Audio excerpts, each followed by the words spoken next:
ネバダ州で戦闘機が激突したのだ。F-16 が2機空中で衝突、死亡事故一歩手前なのだ。戦闘機が本土で激突？ずんだもん。これって訓練事故ですか？普通じゃ考えられないんですけど。実はこの事故は単なる訓練ミスじゃないのだ。背景に隠れた人員不足、過労、予算削減の3つの問題があらわになったのだ。そしてそれが日本にも直撃するのだ。背景に何があるんですか？米空軍ってそもそも世界最強の軍隊じゃないですか。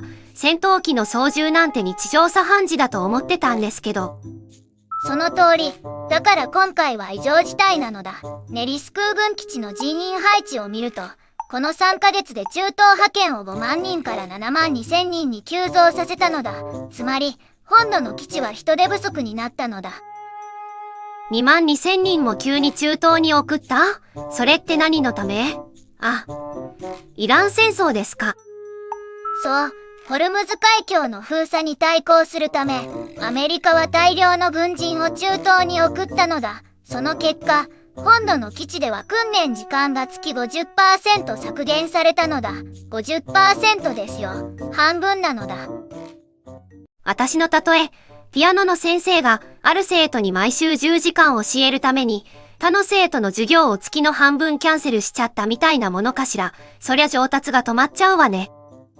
正確にはそう。訓練パイロットの技量低下に加えて、機材の整備員も中東に割かれているから、ネリス基地での訓練機の稼働率も低下しているのだ。その疲弊が本当に起きたのだ。ネバダの青空で。待ってください。その話、これまでのイラン戦争ニュースとは全然違うじゃないですか。ホルムズ海峡が危ない、油価上昇、中東緊張、みたいな話じゃなくて、米国の本土が悲鳴を上げてるってこと？その通り。メディアは、戦争の外交的影響、油価上昇の国際経済を報じるのだ。だけど、現実は違うのだ。軍人の命が危ぶまれているのだ。本土で。そして、それは、世界が知らない、次の危機の予兆なのだ。次の危機？戦闘機の衝突事故ですか？事故そのものじゃなくて、その原因なのだ。米軍の過労、疲弊が、戦術的空白を生むってことなのだ。もし中国が台湾海峡で動いたら、米空軍は応戦できるのか、その不安が、今、G7 財務省会議でも議論されているのだ。G7 財務省が戦闘機の衝突事故について会議してるんですか？なんか関連性が見えないんですけど。いや、直接的には議論してない。だけど本日、G7 が掲げたテーマは、ホルムズ海峡即座解放と戦争終結の重要性、なのだ。つまり、戦争が続く限り、米軍は中東に釘付けなのだ。その間、世界の防衛の隙間が生まれるのだ。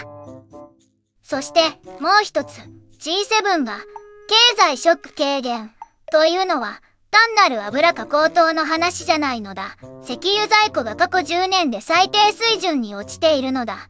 日本も含めてだ。石油在庫、日本の法定備蓄は90日分だって聞いたことがあります。それが今、危ないってことですか？その通り、法定90日間の備蓄がある。だが民間在庫を含めると、実質70日以下という試算があるのだ。つまり、ホルムズ海峡が今後70日以上閉鎖されたら、日本のガソリンスタンドが止まる可能性が出てくるのだ。これですか。私が朝ニュース見てた時に、ガソリン価格が190円を超えるかもしれないって言ってた話、単なる高騰じゃなくて、供給不能の危機なわけですね。そう。そしてさらに、日本の電気代も同じ。日本は石炭火力や LNG 火力に頼る比率が高い。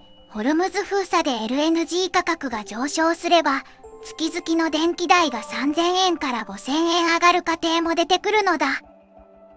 ちょっと待ってください。つまり、私たちの日常生活って、遠く離れたホルムズ海峡の軍事状況に支配されてるってことですか？戦闘機の衝突、石油在庫、ガソリン、電気、全部つながってるんですね。正確にはそう。だからトランプ大統領が、クロックイズティッキング、タイムイズオブザエッセンス、と警告したのだ。あれはイランへの脅迫じゃなくて、世界中の経済、防衛システムのタイムリミットを意味していたのだ。整理しましょう。ネバダの戦闘機衝突は氷山の一角。背景にあるのは、イラン戦争による米軍の過労、人員不足、防衛の空白、それが世界中のエネルギー危機につながり、日本の家計を直撃しようとしているのだ。でも、どうすればいいんですか？日本の立場から見たら、私たちにできることってないんじゃないですか？いや、できることはあるのだ。一つは防衛予算。日本はこの3年で防衛費を5割増にする計画だ。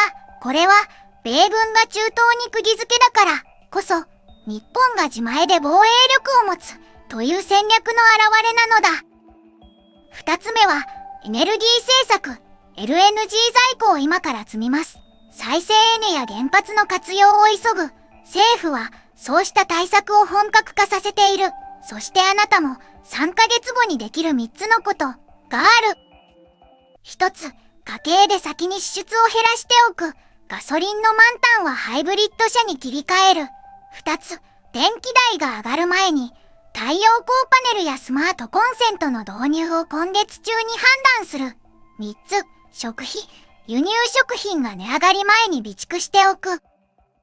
つまり、戦闘機の衝突ってニュースは、遠く離れた米空軍の話じゃなくて、私たちの冷蔵庫の夏の電気代に直撃するってことですね。ずんだもん、これ、本気で3ヶ月以内に決まる話ですか？その通り、G7 がホルムズ海峡測座解放が最優先と宣言した理由がここだ。トランプの残り時間は少ないという警告は本当に切実な70日カウントダウンなのだ。だから今このタイミングが大事なのだ。明日はこのホルムズ海峡交渉の最新情報を追うのだ。トランプとイラン指導部の秘密協議があるらしいのだ。チャンネル登録で続報をキャッチしてほしいのだ。また明日なのだ。